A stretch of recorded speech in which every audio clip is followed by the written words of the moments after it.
Buenas a todos, bienvenidos y estamos ya con el podcast número 6. Ya sabéis, el vídeo que publicamos normalmente a finales de mes en el cual en formato podcast hacemos un repaso de noticias de actualidad y también añadimos algunas preguntas interesantes que nos envían los suscriptores. Bueno, lógicamente cuando hay una noticia importante que afecta a los creadores de AVE, lo solemos meter siempre en el podcast, y lógicamente hoy tenemos que empezar a hablar en el podcast de una de las noticias más importantes de los últimos años en España, que de alguna manera también afecta a los criadores de aves. Como bien sabrán los aficionados que vivan en España, pues hemos tenido hasta hace muy poco unas elecciones típicamente normales en principio, unas elecciones regionales y unas elecciones municipales, y a partir de ese resultado negativo para el gobierno, pues bueno, el gobierno lo que ha tomado la decisión de adelantar las elecciones. Las elecciones iban a ser en el mes de diciembre y se han adelantado al mes de julio.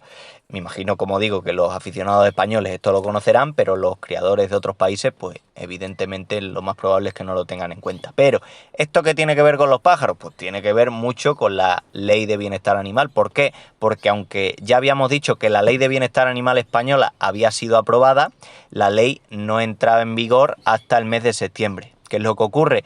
Que con el adelanto electoral cabe la posibilidad de que cambie el gobierno antes de que en principio se aplique esa ley. Con lo cual ha surgido un poco la ilusión por parte de muchos criadores, o el optimismo de pensar que cabe la posibilidad de que si en estas elecciones nacionales cambia el gobierno, pues cabe la posibilidad de que al final esta ley no se aplique y no nos afecte de ninguna manera. Y habréis podido comprobar, muchos de vosotros, que en los últimos días, en las últimas semanas, habéis podido leer artículos hablando de este asunto. Vamos a coger, por ejemplo, uno de ellos, un artículo al azar, para ver que aunque hay un margen de optimismo, la posibilidad de que el gobierno cambie, la posibilidad de que esa ley se derogue, pero todo tiene unos matices que es bueno considerar.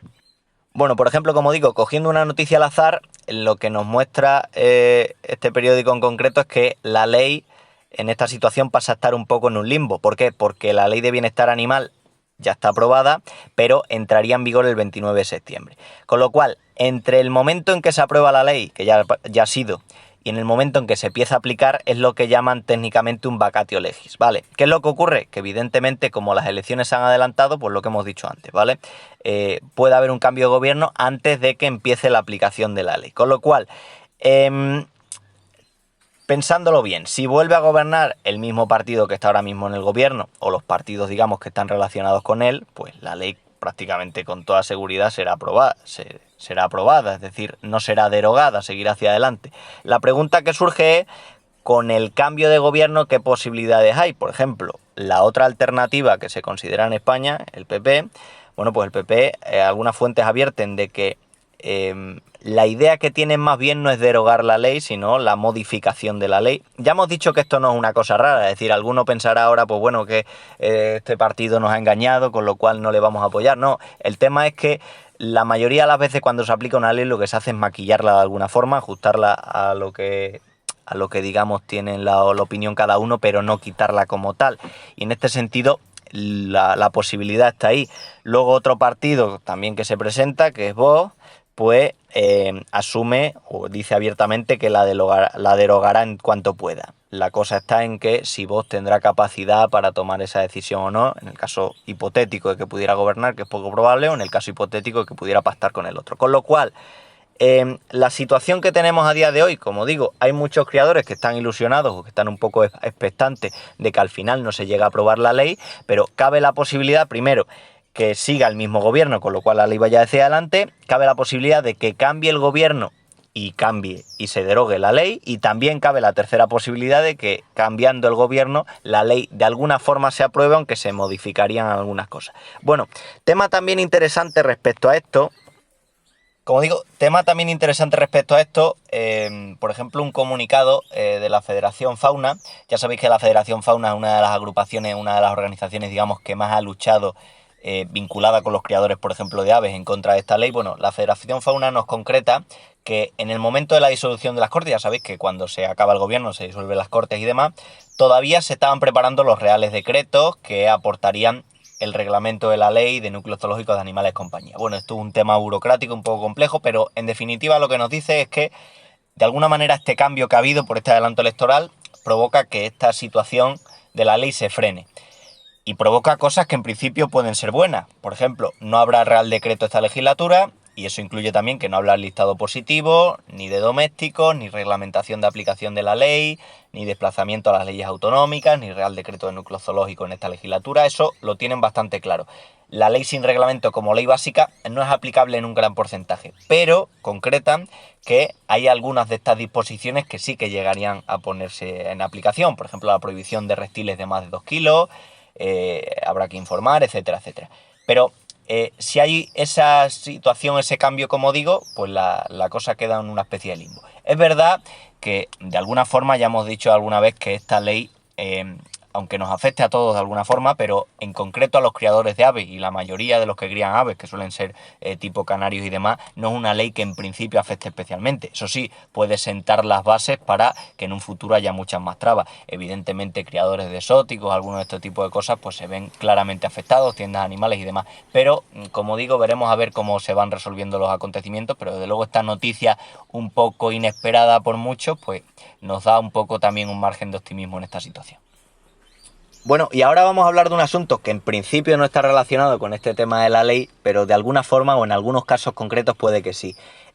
Si estáis atentos, y la mayoría de vosotros lo estáis, a redes sociales, pues veréis que en esta época es fácil encontrarnos con anuncios de criadores que dicen que, bueno, que dejan la afición, que se retiran, gente que pone en venta todos sus reproductores y demás. Claro, muchos están sobreentendiendo que esta desbandada, por así decirlo, se debe al tema de la ley de bienestar animal, pero es cierto que la gran mayoría de gente que lo haya dejado debido a esta ley lo ha hecho más que nada porque ha cundido una psicosis. Al final, si nos dejamos llevar por lo que dicen, y sobre todo leyendo solo los titulares, por lo que dicen los medios de comunicación, pues prácticamente la gente se queda con la idea de que una vez que se aplique la ley está todo prohibido y todo se ha acabado y todo es el fin.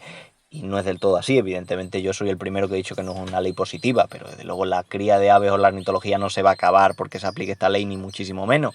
Esto es como si vamos por la carretera, vemos, yo qué sé, un coche de la Guardia Civil y ya pensamos que nos van a parar y nos van a pillar cualquier cosa y tal, ¿no? Tú si vas con la verdad por delante, pues en el momento que te paren, enseña lo que tengas que enseñar y ya está, ¿no? O sea, me refiero que, como digo, la gran mayoría de aficionados que la ha dejado debido a la ley, que prácticamente ha cundido la idea de que esto es una desbandada general, lo ha hecho más que nada por la psicosis que ha tenido, más que otra cosa. Pero de todas maneras, sin tener en cuenta esto de la ley, en esta época, si vemos todo el año ornitológico, en esta época es mucho más habitual que haya criadores que anuncien que de alguna forma que se retiran o que dejan la afición. Es cierto que es verdad que en los últimos meses nos ha dado la sensación como que la afición estaba en crisis. A mí personalmente no me parece, es cierto que se da unas circunstancias negativas por el tema de la ley, por el tema también de la situación económica, pero al final todas las aficiones son móviles, es decir, hay gente que se aficiona, hay gente que empieza en este mundo, gente que lo deja, gente que va y viene, es decir, yo qué sé, yo puedo ser aficionado a una cosa, estar un tiempo, luego dejarlo, luego volver y eso ha pasado realmente toda la vida.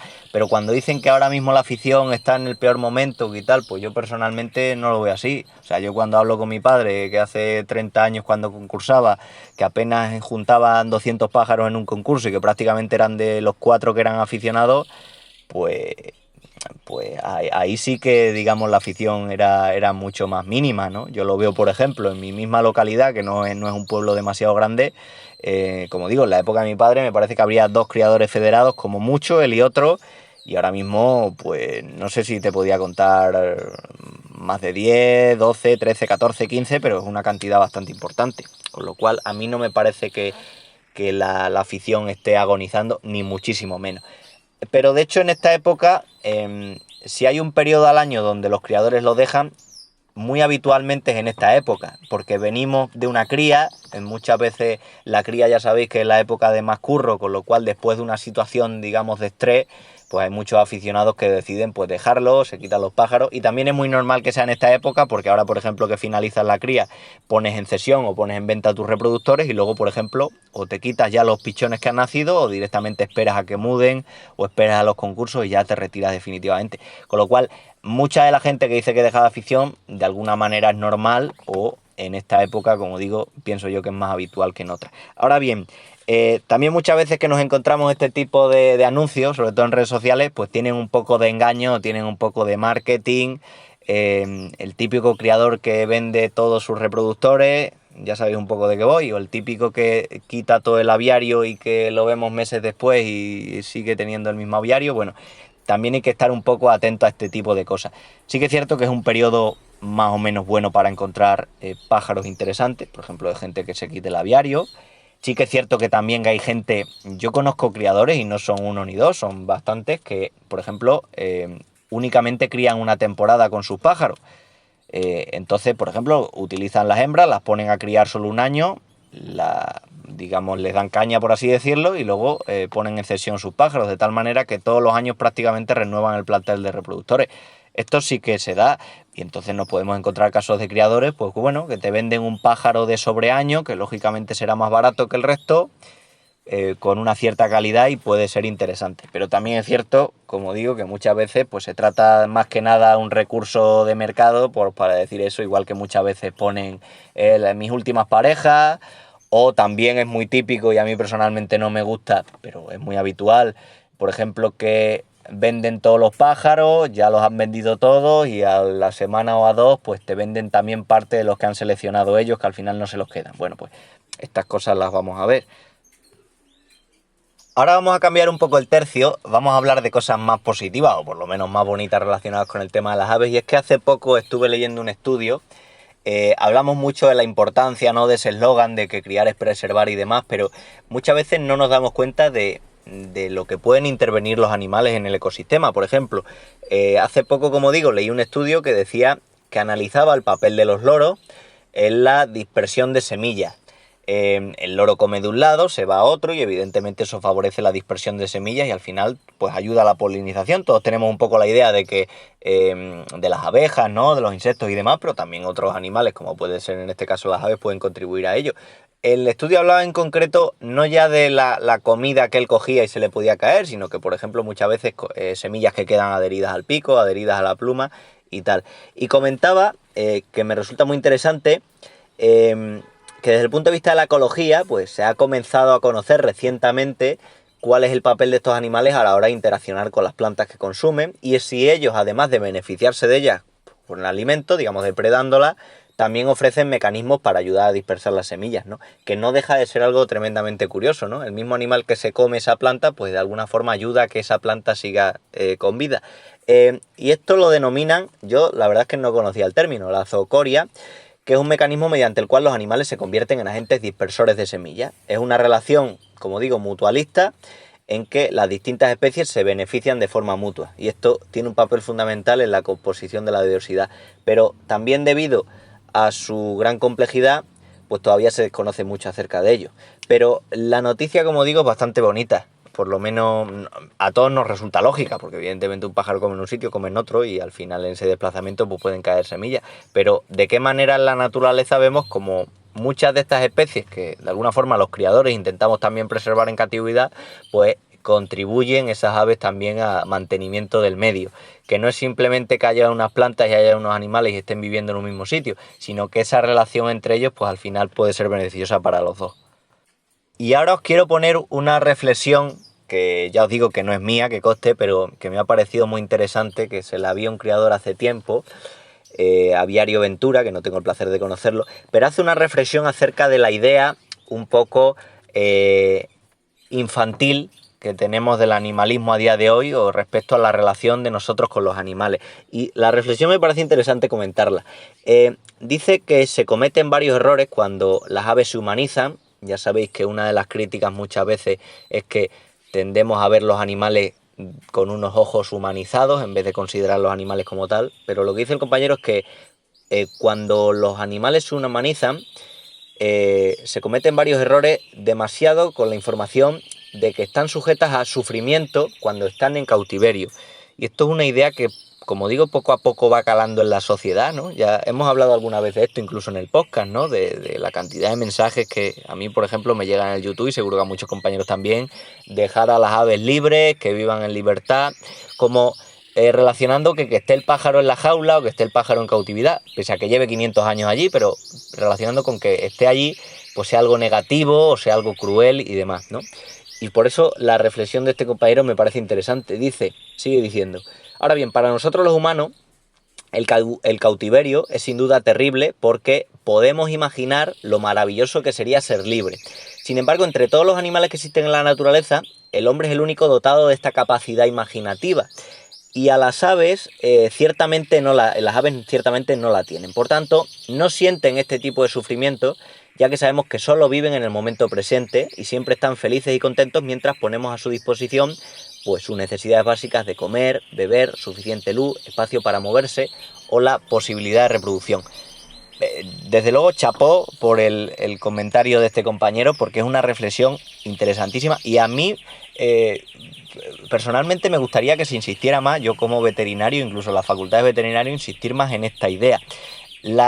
Es verdad que podemos hablar de que hay casos un poco más puntuales de animales que tienen un nivel de inteligencia a lo mejor superior en algunos aspectos, pero la mayoría de animales lo que tienen una mentalidad de vivir el presente. Es decir, ya es ponernos un poco filosóficos, pero muchos de los sufrimientos que tenemos mentales están relacionados con pensar en un futuro, si tendré suficiente dinero para vivir, si tienes, por ejemplo, una enfermedad grave o estás en riesgo de muerte, ¿qué será de la gente que depende de mí?, etcétera, etcétera. Como muchas de las cosas negativas que tenemos en la cabeza es pensando en un futuro, mientras que los animales viven un poco presente o no, está o no está.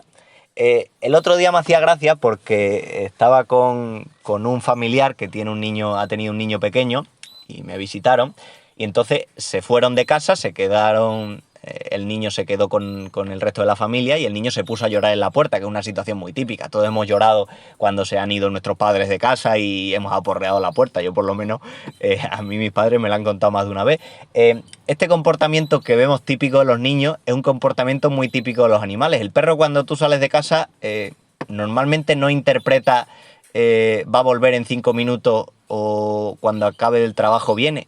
El perro lo único que interpreta normalmente es está o no está. Y el niño, en esa simpleza que tiene, pues el niño interpreta que papá y mamá están o no están. Y cuando no está, pues evidentemente se pone nervioso y se agita, ¿no?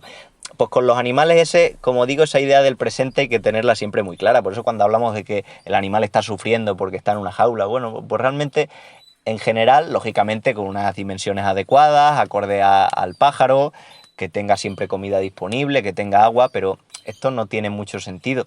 Otro ejemplo relacionado con y ahora comento otra cosa que también resulta interesante, y eso sí que nos insistían mucho, por ejemplo, en la facultad, cuando hablamos de temas de oncología, del cáncer, que ya sabéis que, por ejemplo, en aves no nos lo planteamos normalmente, pero en perros y gatos sí que se plantea, es una de las disciplinas que más se desarrollan, porque al final, bueno, convivimos con nuestros perros y gatos y los perros y gatos desarrollan cáncer, al igual que tristemente también le pasa a las personas. Recalcan mucho a los veterinarios clínicos, claro, cuando una persona, por ejemplo, joven, le han diagnosticado un cáncer, joven o mayor, da igual, uno no solo es el sufrimiento físico de que puedas tener molestias o dolores por la quimioterapia y demás, sino que hay un sufrimiento emocional, mental, de pensar en un futuro, de que en un futuro a lo mejor no estoy, de qué será, como hemos dicho antes, de la gente que depende de mí, de mis familiares, etcétera, etcétera, ¿no? Sin embargo, cuando se diagnostica cáncer a un perro, el perro lo único que interpreta es estoy bien o está mal. Es decir, si contemplamos el cuidar, evitar el sufrimiento de ese perro, pues al final el perro es estoy vivo o no estoy. No hay más dobleces, son mucho más simples en ese aspecto.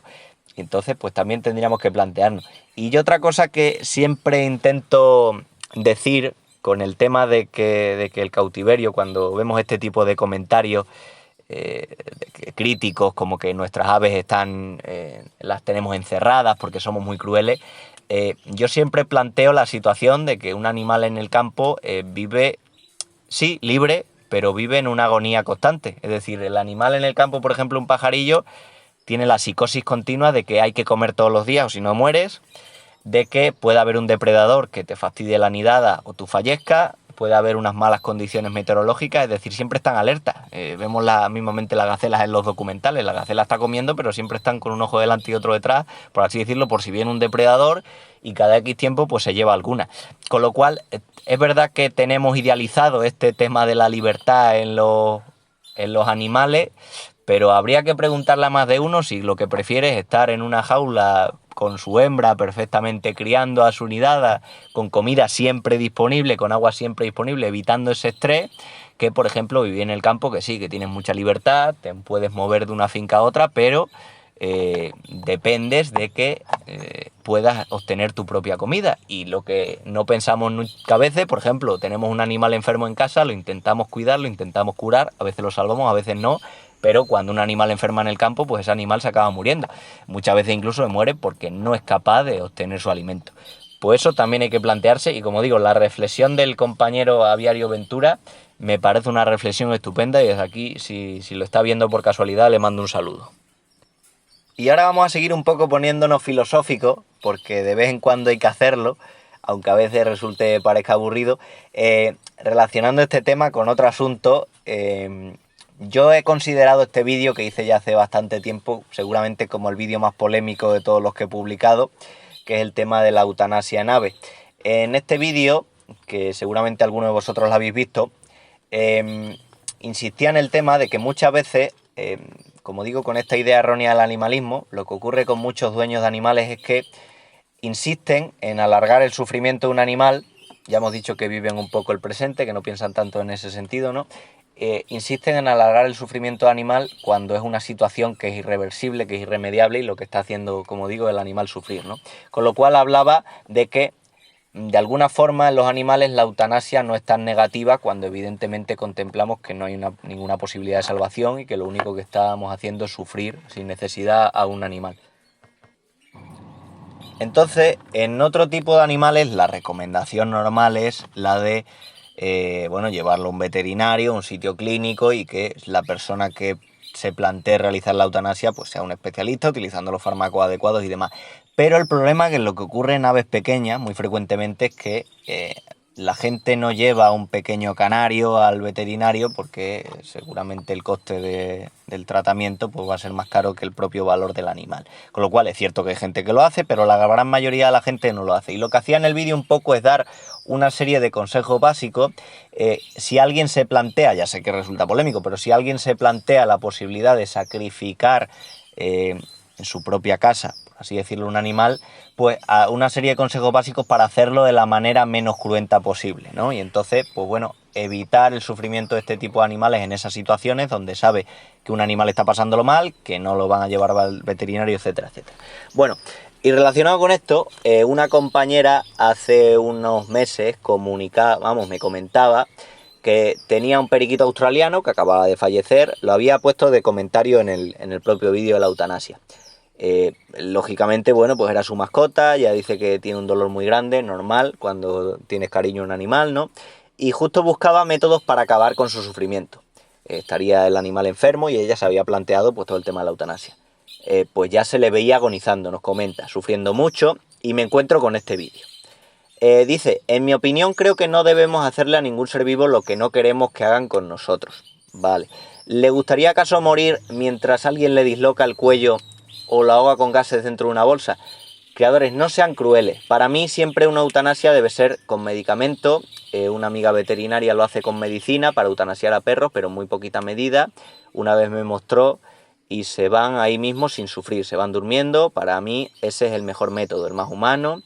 Inyectaba donde no hay hueso. Al final es decisión de cada dueño, pero por favor no los hagan sufrir más. Claro, viendo esto, volvemos al tema que hablábamos al principio. La gran mayoría de la gente no se va a plantear esto. Con un perro o con un animal más grande, de más valor, sí, pero con animales de este tipo de formato tenemos que ser consecuentes. Nadie, o muy probablemente casi nadie, va a llevar un hámster al veterinario para que lo eutanasie. Prácticamente nadie se va a plantear llevar un ave de un criadero que haya, yo qué sé, cientos de pájaros, a que lo eutanasie. Con lo cual, sí que es cierto que la mejor manera, como digo, es utilizar ese tipo de fármacos. Ahora bien, estos fármacos también tienen un riesgo. Es decir, un fármaco de eutanasia mal utilizado nos podemos inyectar por error y podemos traer problemas. Mal utilizado también, este tipo de fármacos pueden resultar cruentos para el animal porque pueden mostrar un sufrimiento. Con lo cual, sí, volvemos a lo mismo, es cierto. No hagas a ningún ser vivo lo que no queremos que hagan con nosotros, y que la mejor manera sería que se eutanasiara utilizando fármacos. Pero mal utilizado, por ejemplo, un fármaco eutanásico que a lo mejor en vez de introducirlo en venas se utiliza en otra situación, pues puede ser dañino, puede ser doloroso, es decir, que todo tiene más dobleces. Con lo cual, siendo práctico y sabiendo que el criador, primero, que no va a tener a disposición estos fármacos, primero porque es arriesgado para él, y segundo, que no se lo va a plantear para este tipo de animales, sigo pensando que aunque pueda parecer cruento, creo que lo mejor es evitar de la mejor manera posible el sufrimiento a este tipo de animales. Pero bueno, entiendo que pueda haber cierto debate o cierto conflicto, o que se critique que hablemos de este tipo de cosas, pero al final, por no hablar de un asunto no quiere decir que no exista. Y las enfermedades existen, la muerte existe y el sufrimiento de los animales también existe. Luego, temas curiosos. Por ejemplo, ya sabéis que hace un mes más o menos hicimos una encuesta un poco preguntando a los criadores qué esperaban de la temporada de cría o cómo estaba yendo la temporada de cría. Y claro, como todos los criadores no están en el mismo país, en este caso España, pues hay criadores que ya han finalizado la temporada de cría, otros que no, etcétera, etcétera. Por ejemplo, ya sabéis que aunque el periodo de cría en los criadores españoles sea nuestra primavera, normalmente del mes de febrero al mes de mayo-junio, pues por ejemplo en el hemisferio sur es diferente y en otros países es diferente. Y en concreto yo no lo sabía, pero por ejemplo nos escribe un compañero de Costa Rica, que es un país donde hay bastantes suscriptores del canal, y nos dice que en Costa Rica hay normalmente 2 temporadas de cría, que nos llama la atención mucho a los criadores españoles, que tenemos, digamos, un periodo muy definido. Una entre diciembre y marzo y otra también entre julio y septiembre. Claro, también Costa Rica está en un término medio ahí en la zona del Ecuador, que evidentemente el clima es diferente. Y dice que, bueno, que este año, en su caso, que la cría pues ha sido un poco bipolar, lleva poco pichones, distintos problemas y demás. Pero llama la atención cómo, claro, acorde al clima podemos adaptar la cría. En España es verdad que normalmente siempre hablamos del periodo de cría ahora, porque la mayoría de criadores son criadores de canarios y aves que crían más o menos en época primaveral. Por ejemplo, los aficionados a los pájaros exóticos, la cría suele ser previamente, en los meses de invierno, por ejemplo, otoño, con lo cual eso también se ve un poco reflejado en los concursos. Hablamos siempre de un periodo de cría, pero como vemos, realmente ahora mismo en alguna parte del mundo siempre habrá algún aficionado criando y algún aficionado interesado por esto. Incluso hay países, por ejemplo Costa Rica, me imagino que países cercanos a la zona del Ecuador, donde por climatología pues se pueden permitir incluso 2 periodos de cría definidos. Incluso hay especies o hay zonas, por ejemplo, que prácticamente la cría es durante todo el año. Pueden criar durante todo el año con unas buenas condiciones de temperatura y unas buenas condiciones de ambiente y humedad. Y de esa misma encuesta también había otro compañero, quizá no en esa misma encuesta, pero en otro vídeo parecido donde hablamos acerca de la cría, había otro compañero que comentaba que a él le había fallado el 100% de la puesta, más de 40 huevos, todos sin pisar, no había sacado ningún solo pichón, y tras avalarlo, según comenta, con un multicampeón mundial, que es quien le compró los pájaros, pues llegó a la conclusión de que el protocolo que él estaba utilizando provocaba una esterilidad temporal en los machos. Y desde entonces, agua limpia a diario, no les echa nada, ni vitaminas, simplemente la mixtura sana, buena pasta de cría, no le echan nada a la pasta de cría en absoluto, lo único que dice que utiliza, es cierto, el carofil y la cantasantina, que ya sabéis que son pigmentantes para los pájaros de factor rojo, y dice que le ha dado mucha tranquilidad y que demos tiempo a la naturaleza. Bueno, me imagino que este criador, no sé exactamente cómo ha sido su temporada después de este tipo de cambios, pero una duda que ha surgido también en los últimos años es plantearse, sobre todo esos aficionados que son un poquito más partidarios de una cría, digamos, con el sistema más tradicional.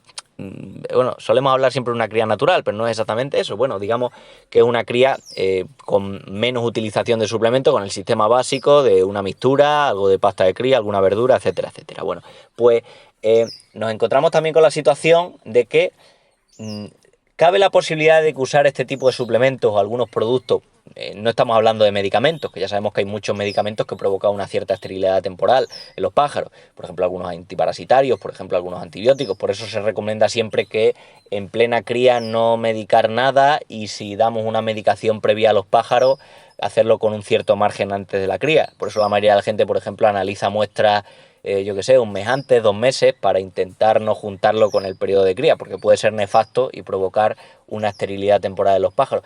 Pero no nos planteamos también la posibilidad de que el uso excesivo, por ejemplo, de ciertos complejos vitamínicos y demás, también lo puede provocar. Al final, es lo que comentábamos como en el vídeo en el que hablábamos de las vitaminas, que a día de hoy lo curioso es que nos encontramos muchos más problemas relacionados con un exceso de este tipo de suplementos de los pájaros, que al final el exceso siempre es negativo, muchos más problemas que, por ejemplo, un defecto que conllevaría unas deficiencias, y tanto el exceso como las deficiencias nos van a traer, como digo, situaciones problemáticas. Así que es cierto que puede darse la circunstancia, no sé si en este criadero en concreto, pero es cierto que se puede dar la circunstancia de que por abusar de este tipo de producto o dar un cóctel prácticamente como hacen algunos criadores sin mucho sentido, pues podemos provocar una cierta esterilidad o forzar al pájaro que al final no se encuentre del todo sano y provoque que el pájaro no fecunde. Muchas veces no es que se provoque una esterilidad con estos productos, porque muchas veces son productos tipo suplementos que, bueno, aunque se den, digamos, de forma artificial, pero vienen de la naturaleza, tipo vitaminas, tipo minerales, protectores hepáticos, etcétera, que no son medicamentos como tal, pero sí que es cierto que podemos provocar que el pájaro pueda llegar a debilitarse por no utilizar las cosas adecuadamente o siguiendo los prospectos, y esto conlleve que un pájaro débil, evidentemente, su prioridad va a ser sobrevivir y no la de criar. Y luego, si hay preguntas típicas que llegan al canal, una de las más típicas que llega a este, y me imagino que otros también, es el de gente que se ha encontrado un pichón, por ejemplo, pequeño, y en la calle, típicos gorriones que caen en la calle, y no saben exactamente qué hacer con ellos o cómo cuidarlos. Imaginad gente, por ejemplo, que no son aficionados a los pájaros, que simplemente van por la calle. Ya digo, lo más habitual, por ejemplo, donde yo vivo es, sobre todo cuando ya se acercan los meses de verano, encontrarte con un pollito de gorrión que son ya medio volanderos, que han empezado a volar, pero se han caído en la calle y seguramente si no los cogemos, pues puedan acabar atropellados y demás. Que suelen ser pájaros que están a puntito de aprender a comer solo, o incluso algunos ya comen solos, están a puntitos de aprender a volar, pero sin embargo, pues pueden fallecer en este periodo un poco más crítico, ¿no? Donde los padres tienen que irlo soltando. ¿Qué es lo más típico? Pues yo lo que suelo recomendar en la mayoría de los casos de gente, si tienen la oportunidad de alejarlo, por ejemplo, si caen a la calle, alejarlo de la posibilidad de que le atropelle un coche, yo lo que suelo recomendar es que lo tiren, por ejemplo, a un tejado o a un sitio donde esté en alto, porque muchas veces cuando cogemos estos pájaros oímos que la madre o el padre están por ahí pululando, buscándolo, llamándolo, que a lo mejor no se atreven a bajar a la calle a alimentar al pájaro, pero que si lo tiras a un tejado, lo llevas a una zona alta, pues lo pueden seguir alimentando. Ya digo, esos 2-3 días que necesite más el pájaro para que ya pueda volar bien y pueda seguir comiendo. Entonces, si hay esa opción, yo la mayoría de las veces es la que recomiendo. Que no, que queremos intentar darle de comer porque, por ejemplo, lo notamos muy deshidratado al pájaro, sobre todo, ya digo, los meses ya de verano, que es más fácil encontrarlo. O yo, por ejemplo, que he hecho algún vídeo de ello, donde tengo el voladero de los pájaros de jubilación, es un patio interior, pues muchas veces, en el mes de julio, junio, caen pichones de estos volanderos al patio. Lo que pasa es que yo lo que suelo hacer ahí, como es raro que lleguen gatos, por ejemplo, y animales de estos que lo puedan depredar, pues lo que suelo hacer es ponerles un cuenquito de agua para que beban, un poco de comida, incluso la mixtura molida, para que se atrevan un poco a comer, y prácticamente con 1 o 2 días que estén ahí ya el pájaro aprende a volar y ya salta y se va con sus padres. Incluso los padres llegan ahí y le dan de comer, no hay problema porque, digamos, está protegido. Pero sobre todo para evitar depredadores y para evitar el tema de coche es lo que recomiendo. ¿Que decidimos criarlo, darle un poco de comida? Bueno, hay muchos pájaros que caen, por ejemplo, tipo golondrinas y tal, que tienen una dieta insectívora y es mucho más difícil alimentarlo. Yo, por ejemplo, la recomendación que hago siempre es igual que la papilla que utilizaba mi padre para los pájaros. Mezclamos cuscús con un poco de huevo cocido, rallado, hacemos una misma masa y eso es lo que le damos al pájaro un poquito por intentar ayudarlo y por intentar criarlo. Pero debería ser una situación muy excepcional, porque la mayoría de pájaros que vemos, o bien se ha caído un pichón no plumado al suelo, que prácticamente se mueren en el acto, o bien son pollos volanderos que prácticamente con nada que los refugiemos y tal, el animal va a tirar hacia adelante. Pero bueno, si queremos alimentarlos y darles algo, pues eso, hacemos una especie de papilla.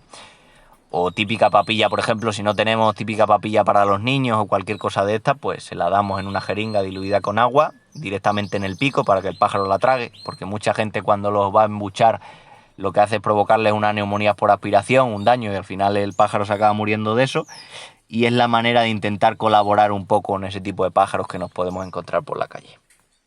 Y luego siempre cae alguna pregunta de criadores relacionada con el tema de las megabacterias, porque ya sabéis que las megabacterias es una de las enfermedades más típicas en los aviarios y siempre se debate mucho acerca de qué manera solucionarlas, de que hay muchos pájaros que hay recaídas, etcétera, etcétera.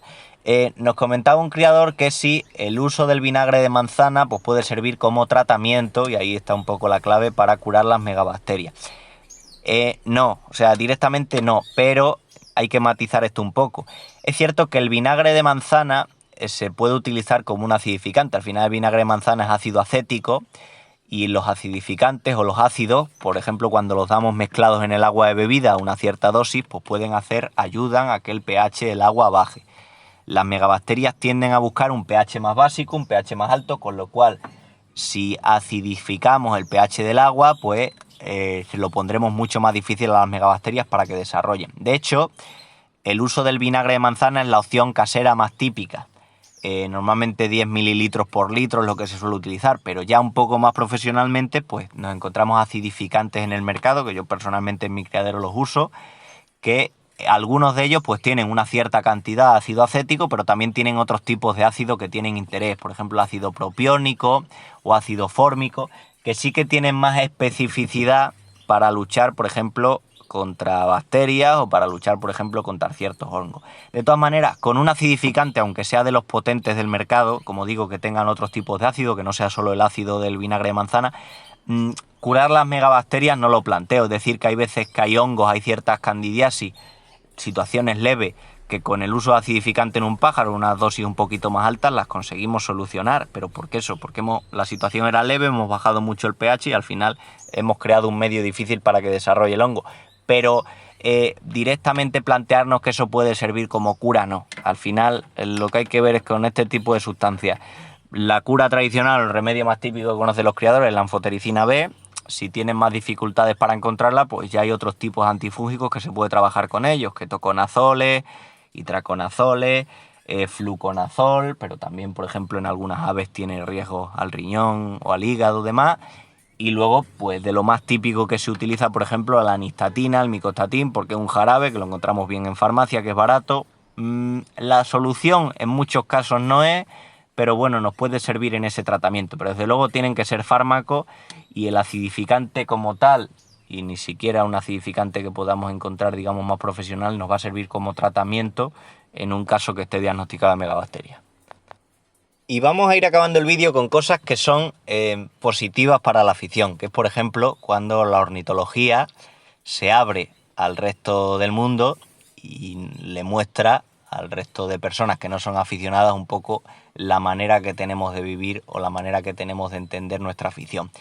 Ocurre, por ejemplo, y es muy típico, después de los concursos, después de los campeonatos importantes, pues es fácil que nos encontremos con artículos, sobre todo en periódicos locales, sí que es cierto, hablando de que tal criador ha ganado el premio en tal sitio y demás, o situaciones como por ejemplo un caso que estamos viendo de un criador afamado a nivel mundial, como en este caso un compañero además paisano, compañero Manuel, que bueno, pues tuvo la oportunidad de mostrar sus pájaros, no solo ya digamos en prensa escrita, sino también por ejemplo en la televisión. En este caso es un canal de Extremadura, una de las regiones que tenemos en España, pues bueno, habló un poco de cara, como digo, al público generalista de sus pájaros. Cosas que siempre son positivas y cosas que además lo que sirven es para hacer la afición más atractiva. Ayudará a gente que se aficione y ayudará también a que nos entiendan el amor que dedicamos también por nuestros pájaros. También es cierto, y lo hemos mencionado alguna vez, que cuando la prensa habla de nosotros, pues muchas veces se utilizan titulares que no dejan de ser muy engañosos. Hicimos un vídeo hace unos meses, creo que era en plena temporada de concursos aquí en España, precisamente hablando de cómo la prensa muchas veces, de forma intencionada, en esta época que vivimos, como digo, presa del clickbait y todo tenemos que buscar eslóganes que llamen la atención para que la gente clique, y al final los periódicos a día de hoy viven pues prácticamente, ya lo sabéis, más de la publicidad, más de este tipo de cosas que del contenido como tal, pues nos seguimos encontrando con titulares que desde luego pues son engañosos, ayudan a que la afición se abra al mundo, pero también resultan engañosos. En ese vídeo lo que hicimos, hablar de algunos de ellos, pusimos varios ejemplos. A mí me resultó bastante entretenido buscarlo porque hay mucha hemeroteca disponible y, por ejemplo, algunos de los últimos que he visto, aquí vemos un caso, por supuesto respetando al criador y por supuesto que seguramente ese criador tenga unos pájaros excepcionales y se han merecido el premio y tal, pero pues me llama la atención que un público, un periodista en este caso, pues escriba titulares como que un canario valenciano, campeón del mundo entre 21.000 y no precisamente por su trino, desde que saltó del nido, tal. Bueno, sí, lo que decimos, ese pájaro ha ganado el campeonato del mundo, pero ha ganado campeonato del mundo en compitiendo con otra categoría. Es decir, la gente se puede pensar que ese pájaro en concreto de Valencia, que como digo, será muy bueno y tendrá una calidad, porque si ha sido premiado en el Mundial tiene que ser un pájaro muy bueno, pero compite con los de su categoría. Con este tipo de titulares lo que hacemos es dar a entender al público general, que no tiene ni puñetera idea, ni falta que le hace, de que ese pájaro en concreto, de ese pueblo, a lo mejor ese sitio en Valencia, pues ha sido el mejor entre 21.000 pájaros que había en el campeonato. Y eso desde luego es completamente falso. Pero bueno, salvando este tipo de titulares, que como digo, pues son muy típicos los periodistas que hacen este tipo de cosas, contenidos engañosos, pues también nos encontramos muchas veces con que esas titulares de prensa o cuando salen, por ejemplo, compañeros en, por ejemplo, programas de televisión, que suelen ser casos muy excepcionales, muy puntuales, como el caso, por ejemplo, del compañero Manuel y de Carla, pues nos ayudan de alguna manera a mostrar la afición de cara al público. Y siempre hay que insistir en esto. Es decir, cuando llegue el momento en que la afición se oculta, la afición se crea un poco una especie de gueto, pues al final es cuando podemos estar perdidos. Yo, hablando con muchas, por ejemplo, amigos que no son aficionados, cuando me conocen, y ahora pasado muchos como criadores, les llama mucho la atención de decir, qué cosa más rara, ¿no? Un aficionado a los pájaros, una persona que cría pájaros en su casa. A nosotros nos parece muy normal porque tenemos miles de amigos y miles de compañeros que disfrutan con la misma afición, pero a otros que no conocen, pues les puede resultar muy llamativo. Y precisamente, como digo, estar en los medios también nos permite mostrarnos de cara al público y sobre todo que vean que somos una afición sana, que no hacemos daño a nadie y que al final disfrutamos también cuidando de las aves. Así que nada, vamos a ir terminando, si queréis, con el vídeo de hoy. Y ya por terminar, me gustaría, lo que hacemos normalmente es recomendar un canal dentro de la cantidad de canales de aves de YouTube que hay, y también recomendar un poco de lectura si os apetece. El canal que os voy a recomendar hoy, vamos a irnos lejos, por lo menos lejos de España, vamos a cruzar el charco y nos vamos a ir a Chile. Algunos ya sabréis más o menos de quién estoy hablando. Yo es el canal más conocido no sé si hay más de compañeros chilenos, me imagino que sí, pero el canal que más conozco, con el que más relación tengo, es el de Aviario Shimuba. Y de alguna manera nos sirve este canal como ejemplo. En ese sentido es un poco parecido a lo que mencionábamos con el canal del compañero Barry, que desde un buen rollo, desde una humildad, pues una persona que muestra su aviario, muestra su manera de entender la ornitología, pero mostrando también que está dispuesto a aprender y a formarse y a aprender, como digo, de todos los compañeros. Pues me interesa especialmente hablar, por ejemplo, de este caso en concreto, de este compañero chileno, porque en Europa, por ejemplo, si algo hemos pecado tradicionalmente es que hemos tendido a hacer un poco de desprecio de la ornitología de otras latitudes. Por ejemplo, es verdad que tradicionalmente siempre hemos considerado a los países europeos países como referencia dentro de la canaricultura. Por ejemplo, desde luego España ahora mismo lo es, también muchos criadores importantes en Portugal, países como Bélgica o Italia, por ejemplo, siempre han tenido ese plus de ser países de referencia, pero siempre hemos vivido un poco ignorando la ornitología en otros países donde hay mucha afición. Es cierto que, por ejemplo, con Sudamérica sí que teníamos un poquito más de vínculo, en el sentido de que, bueno, la mayoría de países comparten nuestro idioma, salvando Brasil y pocos casos más. Entonces, incluso Brasil con el portugués más o menos nos podemos entender y hemos tenido un poco más de vínculo, pero aún así, por ejemplo, hemos ignorado la afición a la ornitología que hay en muchos sitios. Vemos ahora cómo va creciendo, por ejemplo, la afición en América del Norte, por ejemplo, en Estados Unidos, en parte influenciado también por la afición de los hispanos, que cada vez hay más. Países como, por ejemplo, que son muy herméticos en general, con muchas políticas, también tienen gran afición y desconocemos muchas cosas, como puede ser Irán. También Japón, que siempre hablamos de una raza japonesa como es el oso japonés, pero poco conocemos de su ornitología. Y lo bueno de las redes sociales es que nos permite también ponernos en contacto con criadores de otros sitios y aprender también de ellos y de otras formas de ver la ornitología. Y el canal del compañero Shimuba es un ejemplo de ello. Al final, lo que digo, nos sirve para unirnos un poco más con compañeros de otros sitios y aprovechar la globalización. Y la ornitología sudamericana, la verdad es que, aunque en mi opinión es cierto que el nivel general es más bajo que en Europa, hay menos criadores profesionalizados, o por lo menos es la sensación que me da, pero han avanzado en muchos aspectos y hay mucha más comunicación. Por ejemplo, se envían muchos pájaros de Europa, incluso pájaros de Europa que concursan allí. Se ha desarrollado mucho el tema, por ejemplo, en Argentina, el trabajo que han hecho los compañeros de la revista Plumas, que es una revista de una calidad tremenda y que de hecho en España también la podemos conseguir, es una revista estupenda. mucho trabajo por parte de las federaciones. Brasil también, por ejemplo, en Brasil la canaricultura se ha desarrollado mucho y hay mucho conocimiento también de genética, y entonces, bueno, pues nos sirve lo bueno de las redes sociales, pues lo que decimos, desde casa, pues disfrutamos de compañeros de España, pero también podemos disfrutar de compañeros que están pues a miles y miles de kilómetros. Así que desde aquí un saludo al compañero de Aviario Chimuba.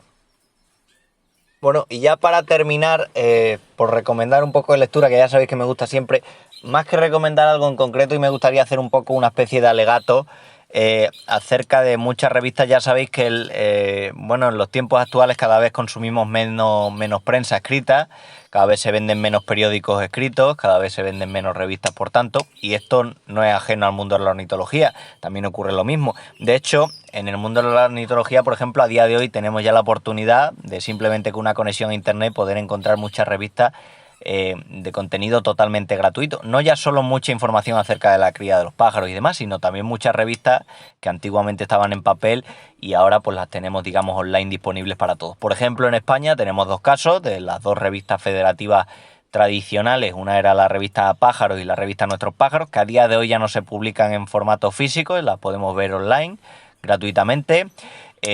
Y no solo ocurre en España, por ejemplo, tenemos la opción de ver también en español la revista, que a mí me parece una revista muy buena, de la Federación Argentina.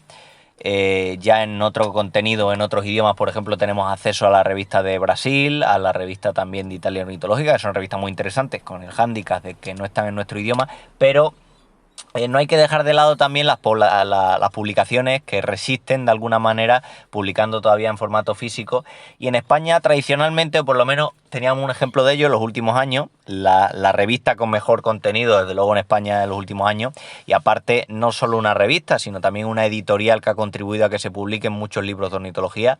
Para mí los mejores libros de ornitología a día de hoy están publicadas por esa editorial, Croma Press, en español por lo menos. Bueno, pues siguen de alguna manera continuando ese legado, ¿no? Y digo esto porque el otro día estaba comentando con un compañero, un poco hablando de todo en tertulia, y decía que él, claro, que antes, por ejemplo, estaba suscrito a la revista Ornitología Práctica y compraba ejemplares. Yo, por ejemplo, siempre los he comprado en kiosco,